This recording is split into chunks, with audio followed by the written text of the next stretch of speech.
Shalom saudara yang dikasihi oleh Tuhan Yesus Kristus.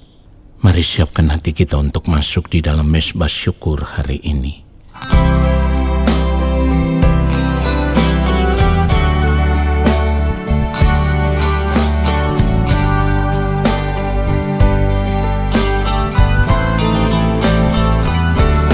Dengan apakah seorang muda mempertahankan kelakuannya bersih dengan menjaganya sesuai dengan firman-Mu?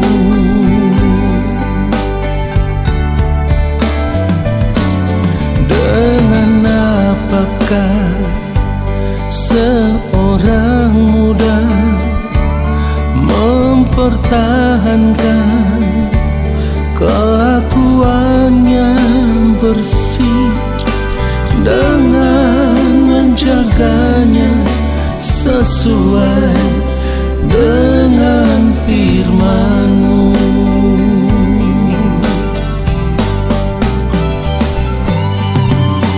Dalam hatiku aku menyimpan janji-Mu,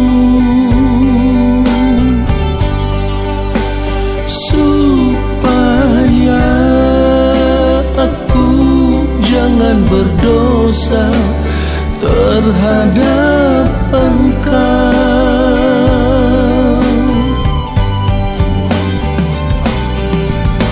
Dalam hatiku aku menyimpan janji-Mu, supaya aku jangan berdosa terhadap Engkau.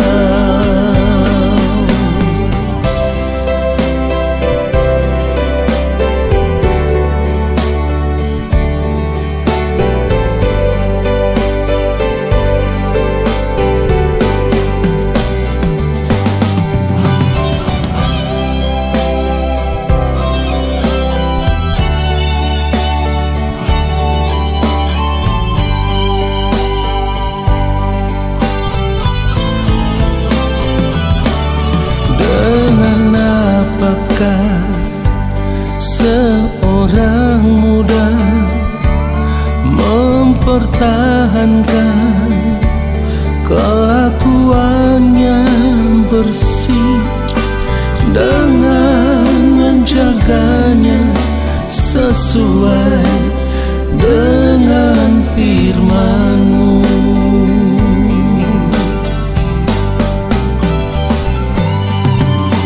Dalam hatiku aku menyimpan janji-Mu, supaya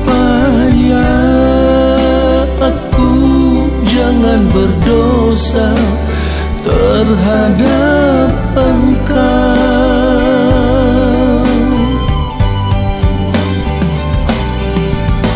Dalam hatiku aku menyimpan janji-Mu, supaya aku jangan berdosa terhadap Engkau. Supaya aku jangan berdosa terhadap Engkau.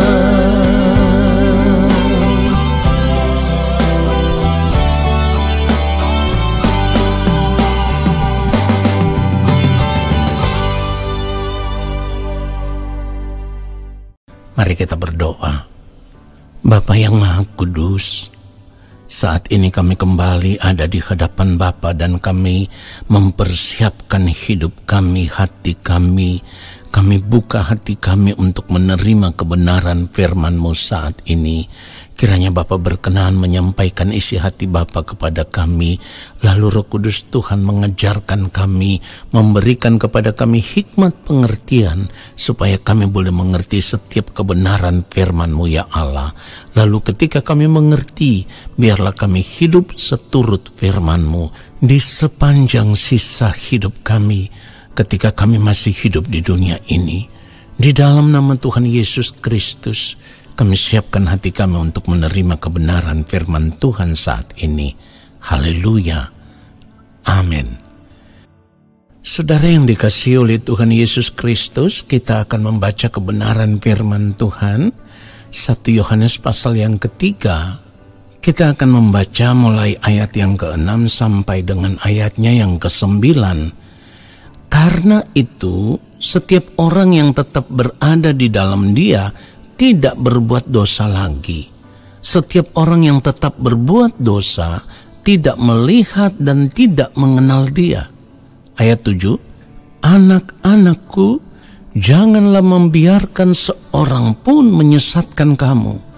Barang siapa yang berbuat kebenaran adalah benar, sama seperti Kristus adalah benar.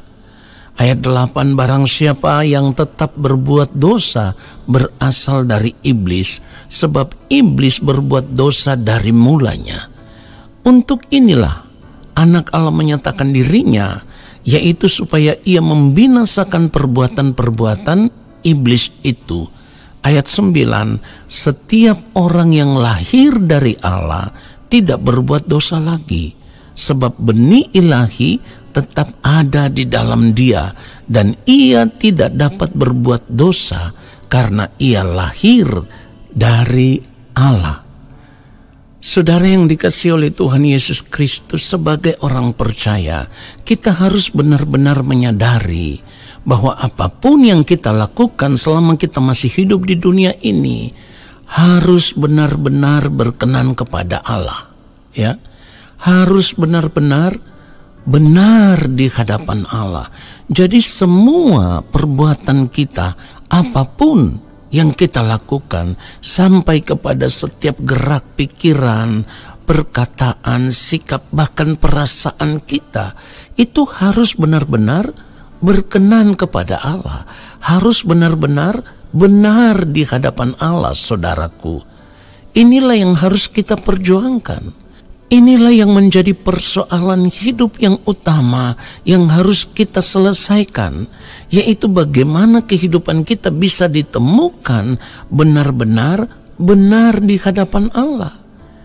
Karena seperti yang firman Tuhan katakan tadi, kalau kita berada di dalam Kristus, ya, firman Tuhan katakan, orang yang tetap berada di dalam Dia tidak berbuat dosa lagi. Jadi kalau kita berada di dalam Kristus, maka kita harus berjuang untuk tidak berbuat kesalahan-kesalahan lagi di dalam hidup ini.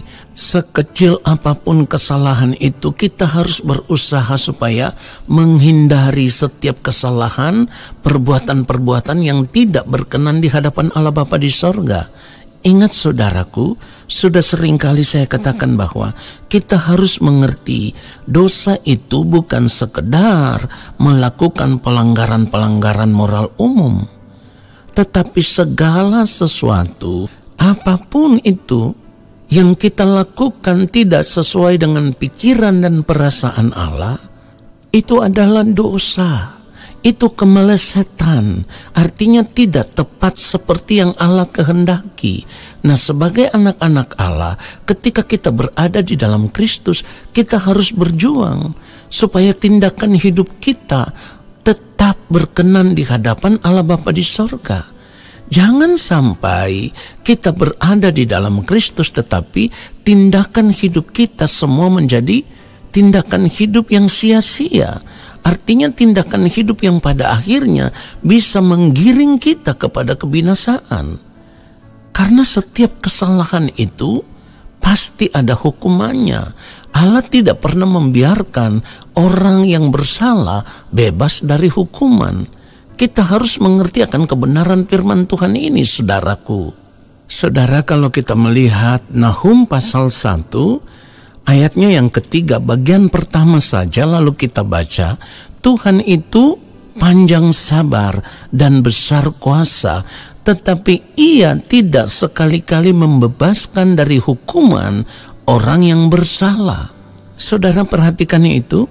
Jadi kita harus tetap mengerti bahwa setiap kesalahan yang kita lakukan itu pasti ada hukumannya. Tidak mungkin ada kesalahan yang tidak dihukum oleh Allah.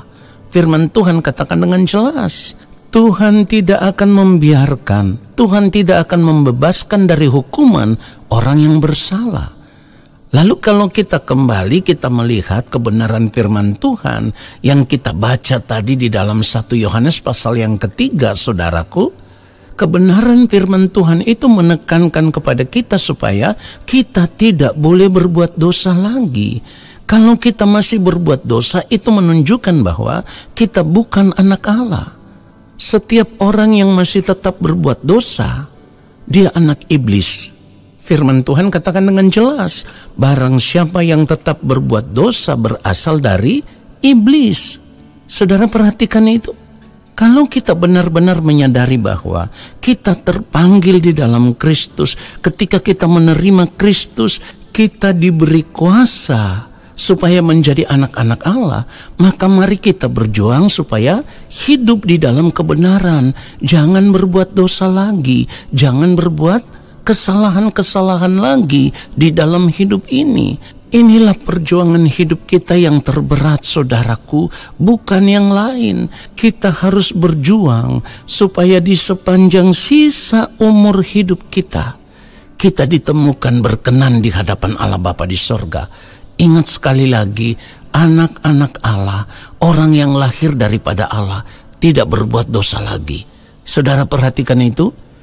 Kiranya kebenaran firman Tuhan yang singkat ini semakin menyadarkan kita bahwa menjadi orang percaya, hidup sebagai anak-anak Allah Bapa di sorga, berarti kita harus berjuang untuk hidup tetap berkenan di hadapan Allah.